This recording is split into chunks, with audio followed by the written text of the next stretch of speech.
Alright, welcome everyone to the next episode of our playthrough of Pokemon Shield in-game trade only. So where we left off last time, we were battling the new Fairy-type gym leader Bede instead of taking on a Dynamax Pokemon, which is kind of typical for that character, you know, they take it on themselves and then want to prove that they're better than us as well. So we'll go and help the remaining gyms. So we have a Dynamax Pokemon appearing at Sirchester and Hammerlock. And I don't think they're appearing anywhere else. Not from the looks of it. And I'm assuming that the update there isn't counting down, so it's probably saying 4, meaning that we took care of the one here in Stoneside. We tried to take care of the one in Ballon Leah, and it was already taken care of, so then we've only got this one and Hammerlock left. So we'll go take care of this one first, and then we'll finish off at the Dragon-type gym.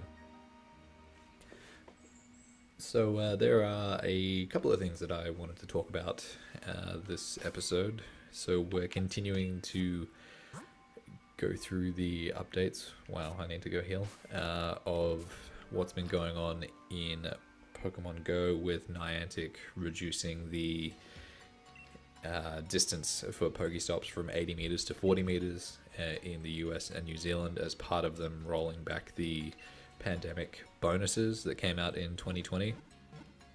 So there were a few things going back and forth between the YouTube / influencer community and Niantic, where there was a letter that was sent to Niantic expecting them to respond was asking for any sort of response in regards to what's going on, because, you know, the pandemic is far from over, and yet they've just flicked the switch and these updates have happened.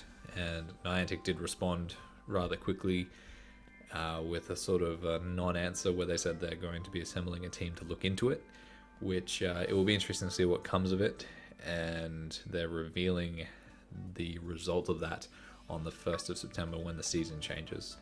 And I'll keep talking after we're finished talking to Melanie here.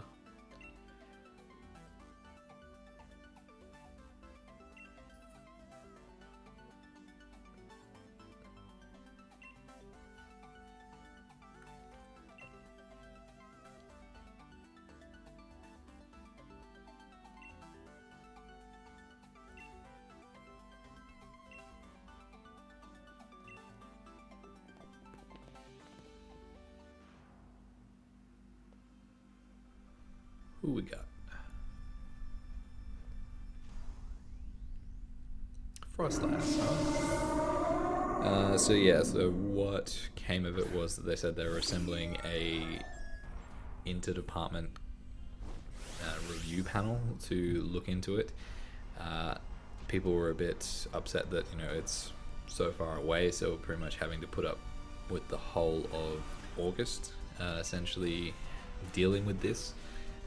Where there are people who are struggling with the changes, and given that there's a community day and there's a fairly decent legendary out at the moment, which I'm not really that motivated to go after, but some people are, as well as Heracross being in 3-star raids. So they responded in terms of the influencer community to Niantic, saying that they're pretty much going to boycott the game to try and get their attention by not spending any money and encouraging other people to do so. So I've noticed a few people on my friends list who have named their buddy, you know, boycott free to play, so meaning that they're not going to be spending any money. I decided that I was going to do the same thing in terms of not spend any money, but not so lined up with, I'm, you know, standing arm in arm with the boycott. Like, I'm happy to, but my primary reason is just to cut back on spending in general, in pretty much all of my games that I play, and it comes at a good time because Palkia isn't really that interesting to me. The shiny isn't really that desirable to me. I know there's people who just go out there trying to collect every single shiny, which is fair. But I've looked at it and I'm just like, well, I was happy with the Dialga ones that I got. I didn't go too hard on Dialga either for the shiny. I did spend a little bit of money, but yeah, I sort of tapered off towards the end, and I was just like, yeah, I ended up getting 3 Dialga shinies, so I was happy with that. And then I've had to go at a few Palkia raids just to try and get a decent one. I'm not planning on like getting the max XL candy amount or anything like that to power it up. I'll probably power up a Dialga at some point because I will have enough eventually when the transfer bonus Spotlight Hour comes out. But I'll leave it for then. But yeah, so it is encouraging to see that there's people out there who are like following that, because I was a bit skeptical of it when I saw that they were suggesting down I go that I was a bit skeptical seeing that, you know, people were saying they were going to do that, given my experience with MapleStory and how people say, oh, we should vote with our wallets, yet you see all the whales still dropping large amounts of money. And look, I still see a lot of people on my friends list as well who it doesn't tell you how many raids they're doing per day, but they always show that they've caught a Palkia. So there are definitely people out there still doing raids. And look, there are people out there around the world who are going to have the reaction of, well, you know, those changes haven't come to my area of the world, so I'm not that impacted by it. And even if they do, it doesn't really impact my way of playing, because it really is only affecting majorly a certain group of people in terms of the distance difference between 40 meters and 80 meters. I'm not that fussed by it, because even like looking at it now in terms of, I haven't been using an incense for a while. I'll probably use an incense that I've already got in my bag for community day, since it's Eevee will be a fun community day, but I'm not going to spend any money on the event. I'll just play it with what I've got. I've got 3 incenses from the last pack that I bought just before the boycott got announced, and I'll run with that. And if I feel like buying another pack of incenses, I'm happy to use coins that I get from the raids, from the gyms, I mean, from having a Pokemon in there every day. If you have it in there for 8 hours, you get 50 coins, so I've been making sure that I've been doing that. So that's how I've been getting, pretty much Pokecoins to spend. But in terms of doing an overall, cutback, I haven't really noticed that big of a difference in terms of spawns and that at work, given that I work in the city, and like the spawns seem pretty good regardless of whether there's an incense or not. Incenses can be good if you're after something in terms of a spawn that's hard to come across sometimes. I have gone pretty hard for spawns in the past, but at the moment the spawn pool doesn't really do that much for me. I'm happy to be getting more ghost types and stuff with what's appearing around the place. There's lots of ghastly and other ghost types, which will be good to have. I'm just sort of shifting the way that I'm looking at the game overall. So not to say that in the future I might spend money again, depending on what's out and all that, but at the moment I'm happy to cut back, and the same goes for Maple, because I did spend my first bit of money on the game in probably since the start of the year. It's an interesting situation, so it'll be fascinating to see what Niantic comes out with. It's worrying that with the time frame that they've put on it, they might not roll the changes back straight away. With being September 1st, because it would be I was reading something where people were saying that it wouldn't be like an immediate just change it straight back. You'd need to have it in the code and all that, and September 1st would be a big code update, so that's when you could see it happen. But if they're only coming out with their findings, they're not likely to change anything. They're probably just more likely to put out another letter and announce what's happened, or what their findings are.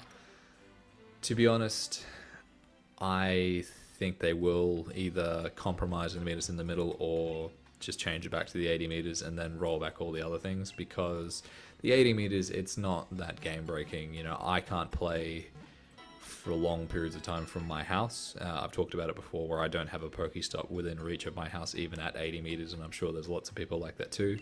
For people who live in the city, they probably live under a gym or a Pokestop anyway, so I don't think the distance change really hurts them there. And having a Pokestop right near your house doesn't really do that much for you anyway, because you only get stuff from it every few minutes when the stop resets. So in order to play the game properly, you really need to use an incense, which you're doing here.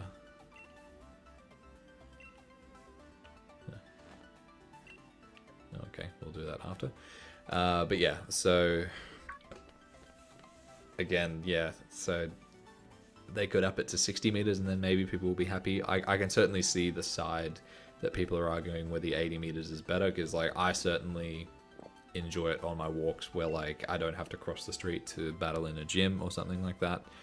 But if I had to from 40 meters, I'd get used to it. It's not something where I'd just down tools and say, no, I'm not playing the game anymore. So yeah, it is what it is.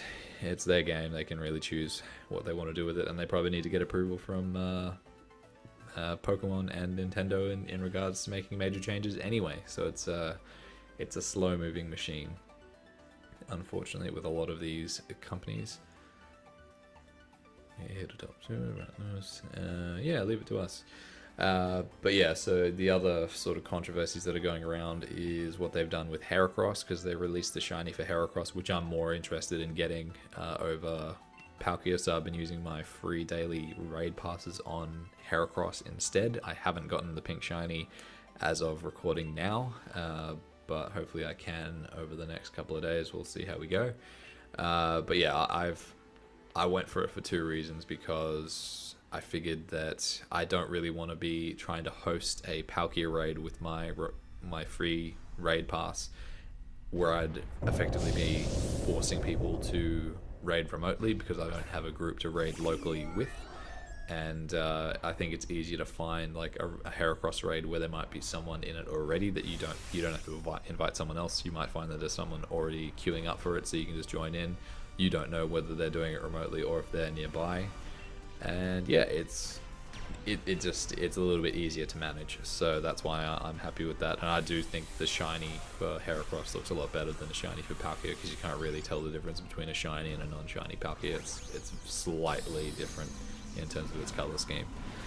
But yeah, so there is a little bit of controversy with Heracross though, where it's a regional Pokemon for Florida, Texas, and South America, and they've taken it away from the local spawn pool. So like how Kangaskhan spawns in Australia, Heracross is no longer spawning in the wild for that part of the world, which if they'd come out and said during their blog post when they were announcing that Heracross was going to be in raids, by the way, it will not be available in the wild at this time, I don't think people would have responded as they have now. But the fact that people have had to inquire to Niantic to find out whether it is removed, and Niantic did confirm that later that it was removed, but they weren't upfront about it, I think that's a little bit sinister, because it disguises their reason for doing it. So they might want to stop people from spoofing the location.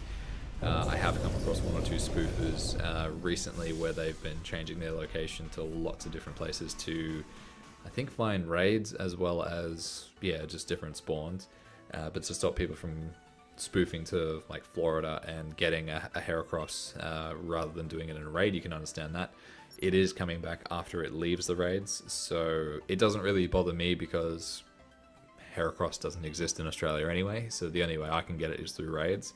But just, yeah, doing that, it's a little bit sinister. But it's how you communicate things, unfortunately. And we've all dealt with companies before where they've done things like that. Nexon sure has their fair share of things where they either make it incredibly hard to get something and they continually reduce the rate of it over time every time they bring it back.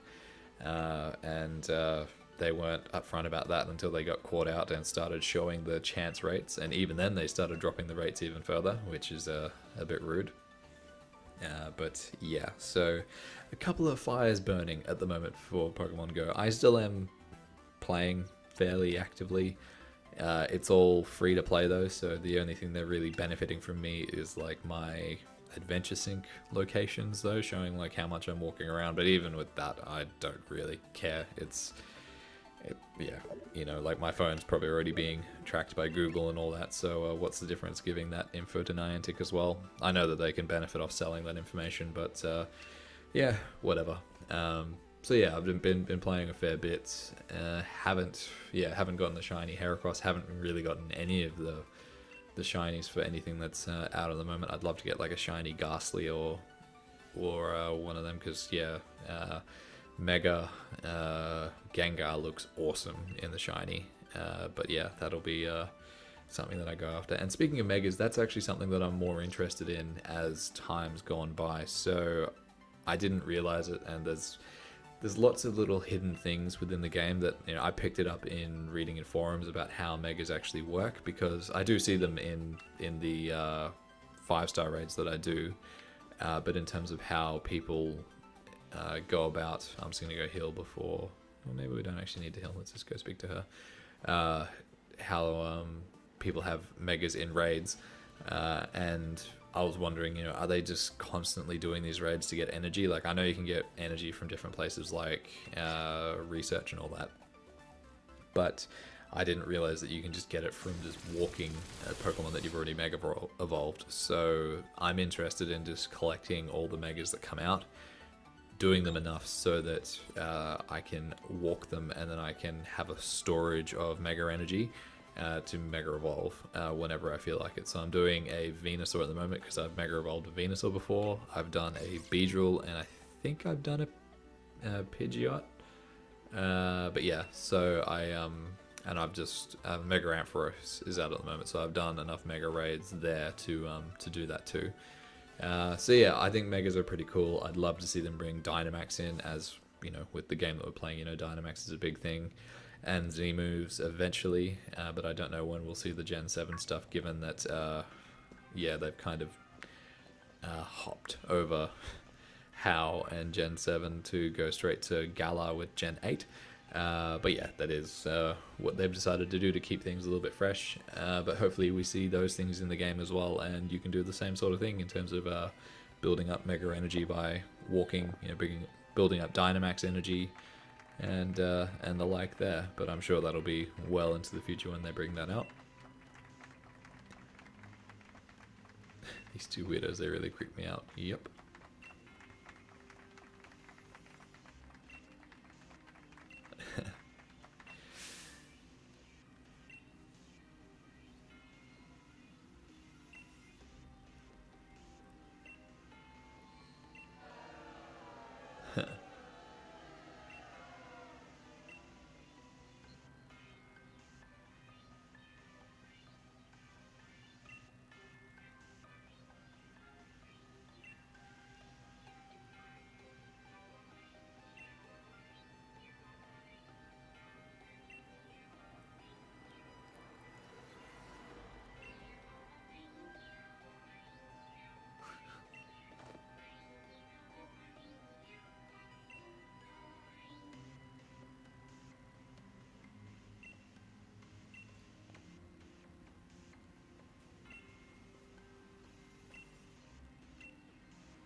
Uh-oh.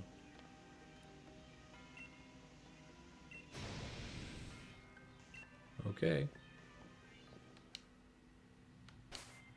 Oh, so now they let me check what kind of state we're in. Yeah, that's fine. We don't have to worry about healing. But yeah, so one thing that I've found that I've been doing recently, and it was a nice distraction from wanting to do raids in Pokemon Go. So they aren't as good as announcing what events are on in Sword and Shield, but I've started following a few different people who release little graphics about what's going on in the world of Sword and Shield from weekend to weekend. So one thing that I did do was I went about trying to get a shiny Vanillix, because that was what was available last weekend.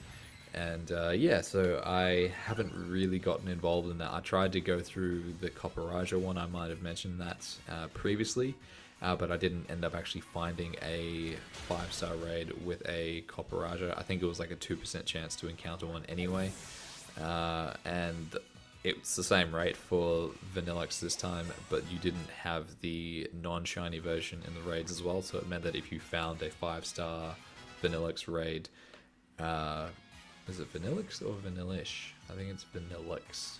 Yeah. But yeah, so if you found one of those at a 5-star raid, it meant that you found the shiny. So I spent Saturday and Sunday, just a couple of hours each day, going through raiding. Ooh, okay, I might swap out.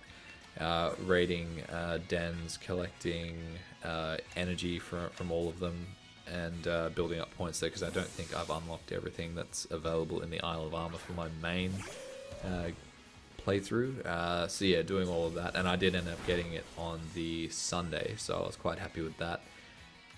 And I know that it came, like, Sword and Shield came out after Go, and Go had the raids beforehand, and then, you know, Pokemon Let's Go was a iteration of Pokemon Go, and the raids that you do here are exactly like the ones that are in Go, except you don't have to pay money to go into them. So I've really enjoyed doing that, you know, running around with like a shiny Charizard that can Gigantamax and that's really strong, and just, yeah, coming across all different types of Pokemon in the raids. It's really fun.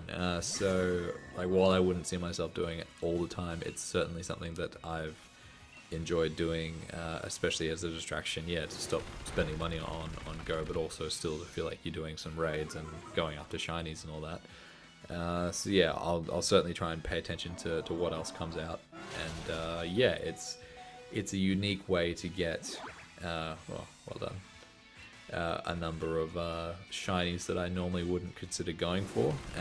So that's one that I've added to my collection. I would have loved to have done the shiny Copperager as well, but I wasn't really that familiar with how the raid dens work in Sword and Shield, so I knew that there's like an online aspect, and you can get people to promote that they found a raid and you can join it if you're fast enough, but I didn't realize, and I just did some research into how the system actually works, but how the raids, if you go through and beat everything that's in a wild area, they reset. So I think that was really cool to come across. Can we one-hit KO? Nope.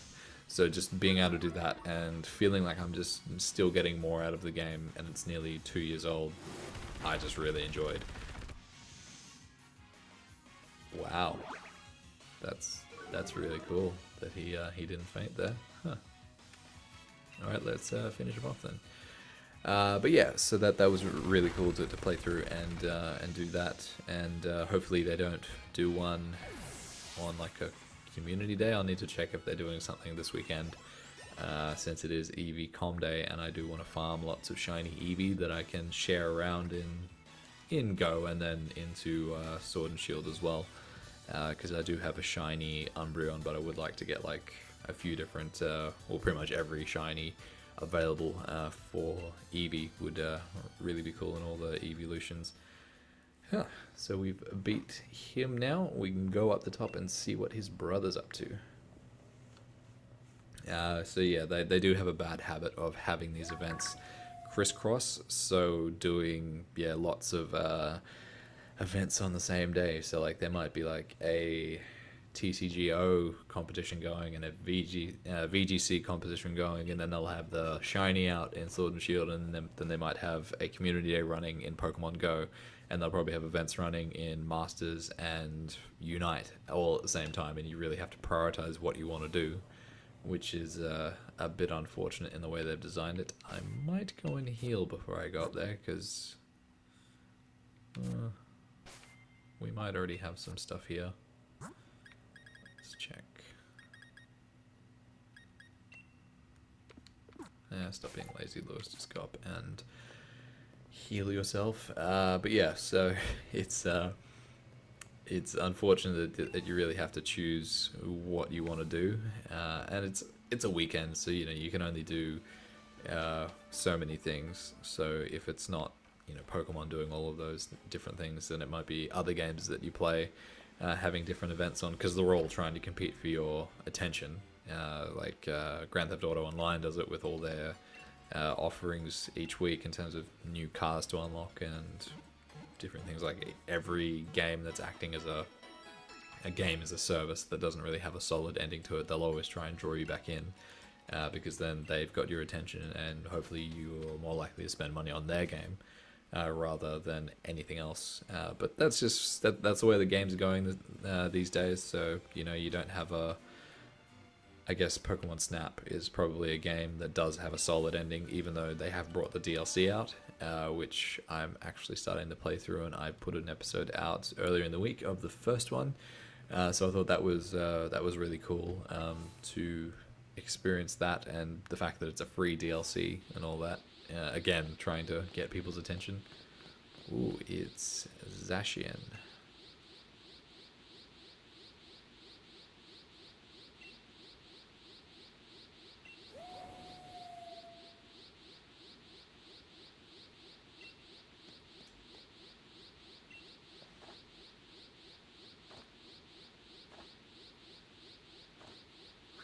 Will he keep doing that?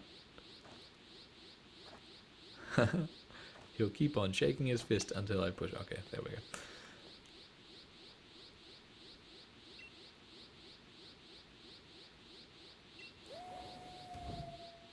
Yeah.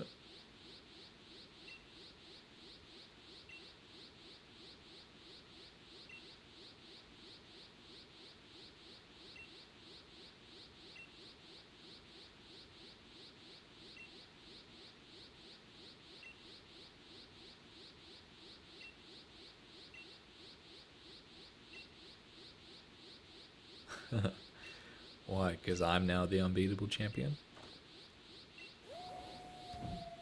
Alright, here we go.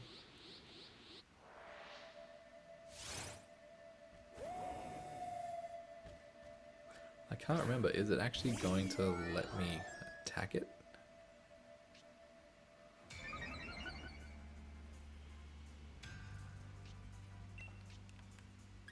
Let's give it a go, huh? Ouch! I forgot about that. Huh, it had an iron... It had a steel type move. Interesting. Don't want to use a fairy type there. Alright, let's try use you instead.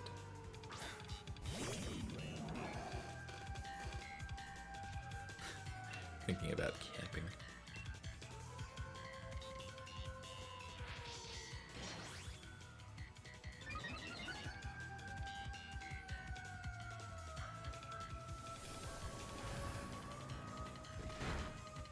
Okay, we can do damage against it, that's good. Let's do a curse, huh?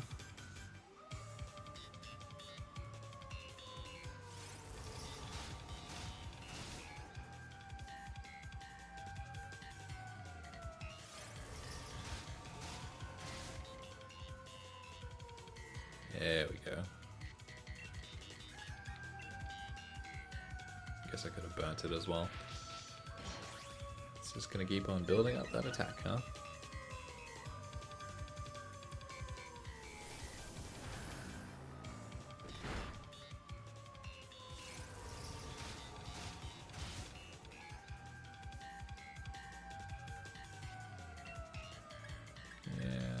There's no point trying to burn it now.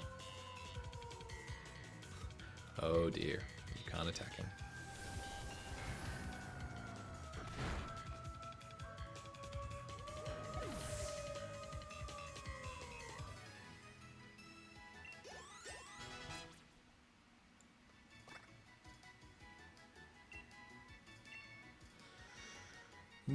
Destiny Bond, huh?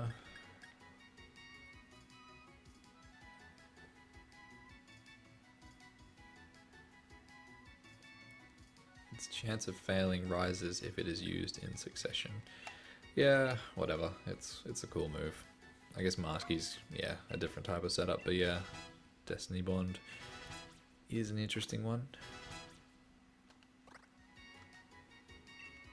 Flash cannon, huh?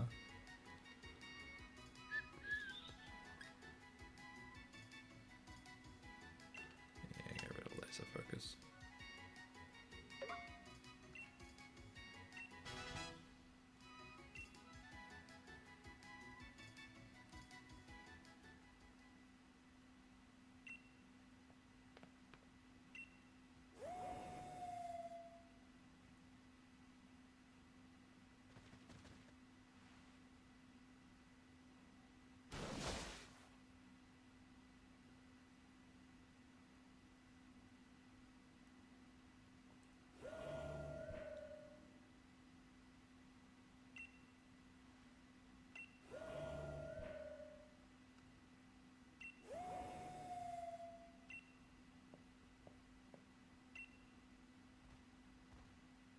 that walking animation still bugs me.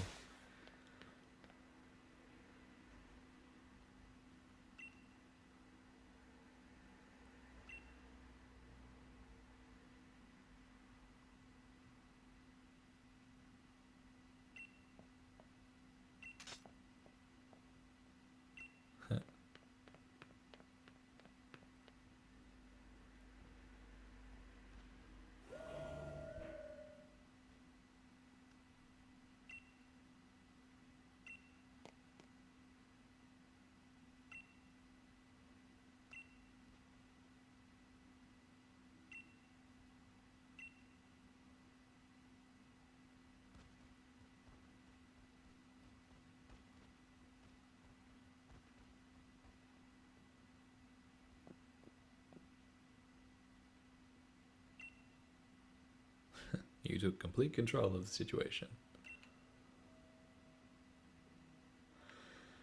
Yep, I guess we go and catch him, hey?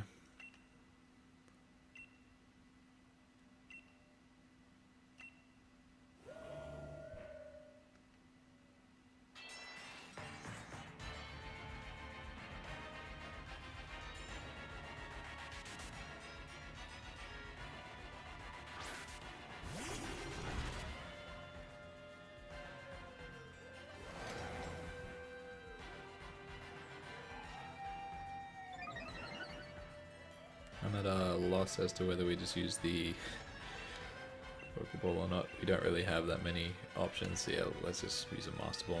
Doesn't really matter. This playthrough isn't really about catching anything else. If we do come across a shiny, we'll just have to worry about trying to catch it then. But my shiny luck isn't that great anyway. Flashback to this clip if I ever run into anything on this playthrough when we go through the Isle of Armour and all that. But yeah, I think we should be alright.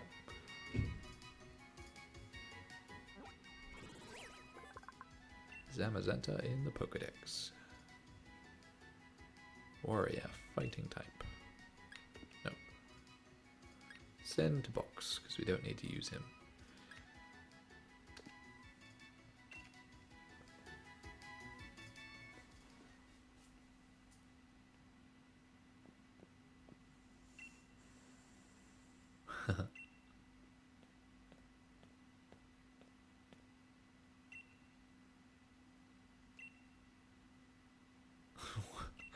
It wasn't really a battle.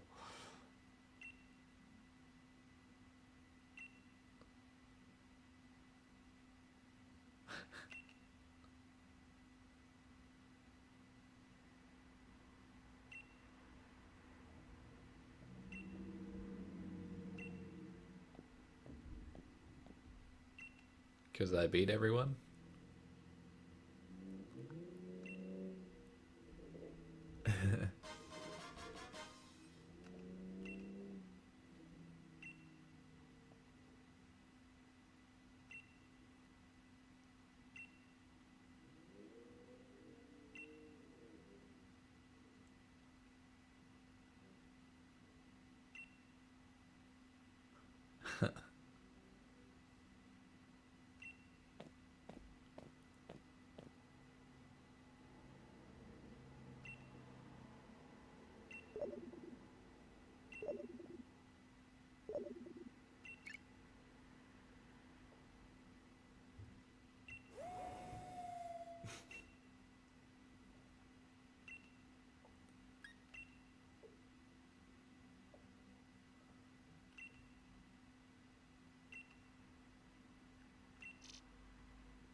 Okay, so that is where we're going to leave this episode. Thank you very much for watching. Next time we will be going after Hop to see what is going on with him and Zacian. And I'm assuming that will be the end of the normal playthrough content of Pokemon Shield. There is, of course, both DLC releases that we'll be going through, being the Isle of Armour and the Crown Tundra. So we will be doing those, so this isn't the end for our playthrough just yet. But yeah, so keep an eye out for that. We'll finish off with Hop and then go on to the next area. See you later.